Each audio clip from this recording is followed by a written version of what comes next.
Hey folks, it's Maxie here and welcome to another TEW2020 video. Impact Wrestling on Access TV is where we're at with Impact as we continue on the road to our February pay-per-view, which is Impact Wrestling Genesis. We start the show. Enzo, Big Kaz, how are you doing?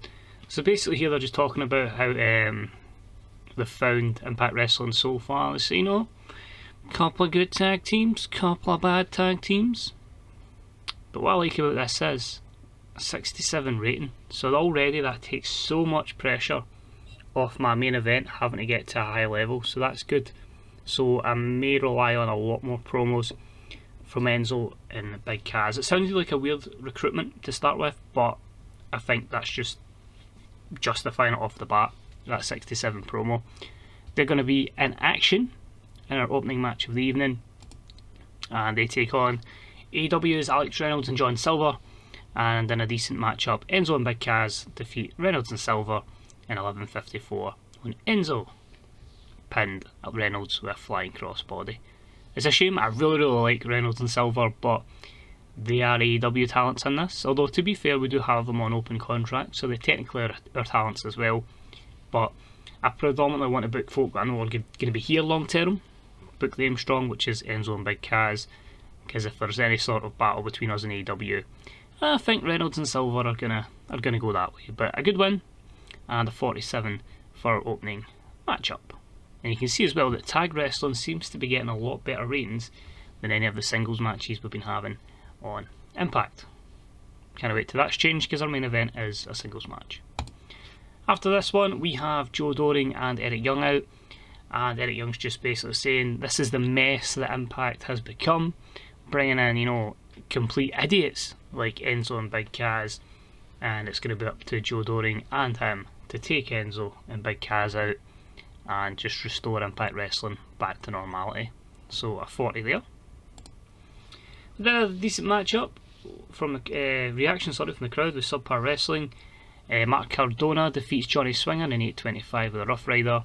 Just again getting Mark Cardona some more momentum. Johnny Swinger portraying the, well, enhancement talent effectively.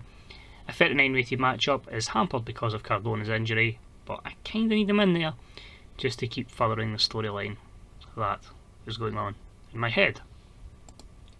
Because after it, we get Brian Myers on his phone again like last week, and he's basically saying he's still winning. I really need you to get to Impact. We really need to take him out. Cardona is becoming a massive problem. Who's he talking to though?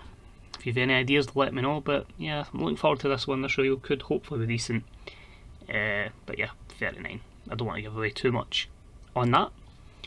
Then I had a Knockouts tag team matchup. Obviously we saw the attack of Taya Valkyrie and Tennille Dashwood on MJ Jenkins.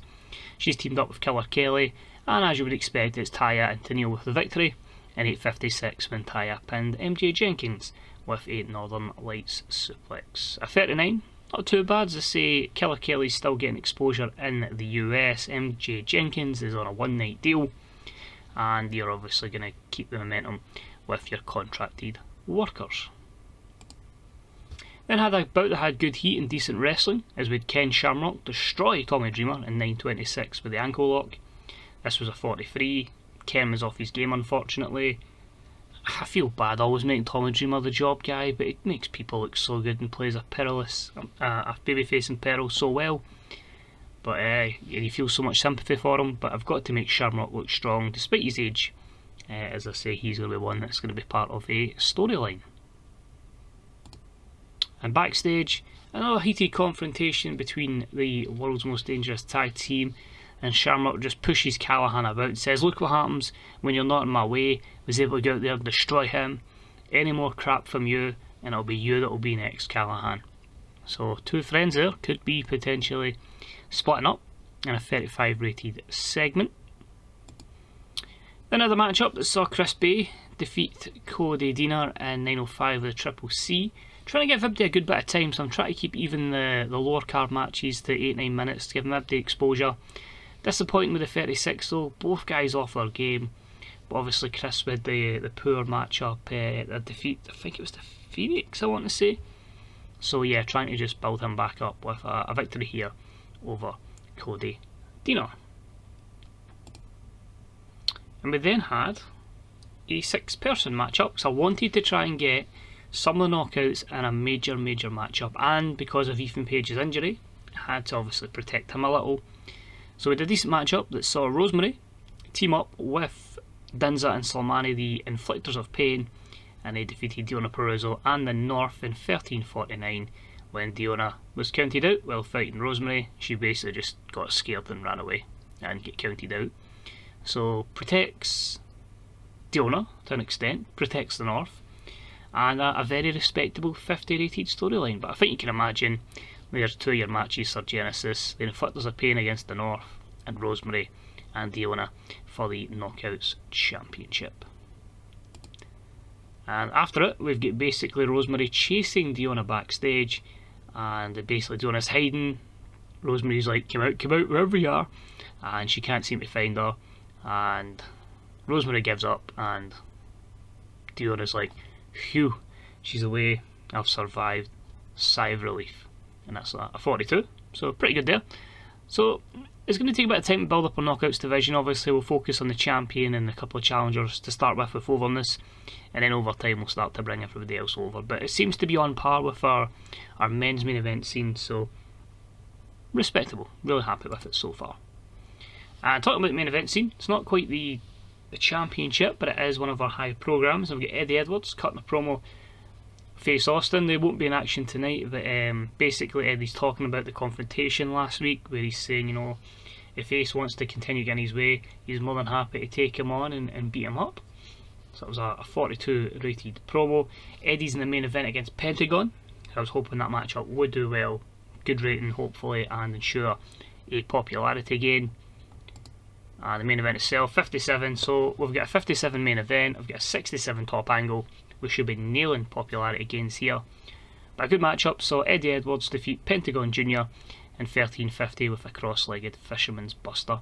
Quite similar in level of performance here. Again, the more homegrown, I wouldn't even say homegrown because he was ROH homegrown, but the more definitely with impact guy is probably the best way I can put it. Eddie Edwards gets the victory. Until I know I'm going to have Pentagon long term, it won't be an investment. I'm like putting him to win stuff. He'll basically be putting people over. But what I like is the fact that I can have guys that aren't in my main event program main event, and I can kind of rotate who's going to be main event and who's in the mid card. Sometimes it'll be tag teams. I quite like that, and I'm hoping at one point we can also have the knockouts in that role as well. They maybe just need that wee bit of overness, or close, but I wouldn't really trust them in a main event just now to ensure a pop gain, but that will come over time for sure. Eddie's kind of going at the same rate. We finish the show, and Pentagon joins in with Ace Austin and Madman Fulton, and a 3-on-1 beatdown of Eddie Edwards. As I say, he was cheeky about, well, you could say he was cheeky, or was he just telling the truth about Ace Austin? Pentagon obviously upset about the result, and Madman Fulton, obviously the friend and monster bodyguard of Ace Austin, and that drew a 48 rated segment.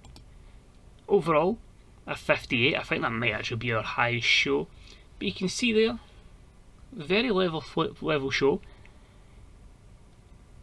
That promo at the start has certainly helped. That main event was good as well, so I think we'll probably just have Enzo and Kaz promos every particular show and see how it goes from there. But if we keep gaining pop, we're certainly in a good way to, as I say, more popularity, more money, more people in, and hopefully becoming a third force in the wrestling war. So thanks very much for watching. Hopefully join us for next week's episode of Impact as we get closer and closer to Impact Wrestling Genesis. Take it easy, see you soon, bye bye.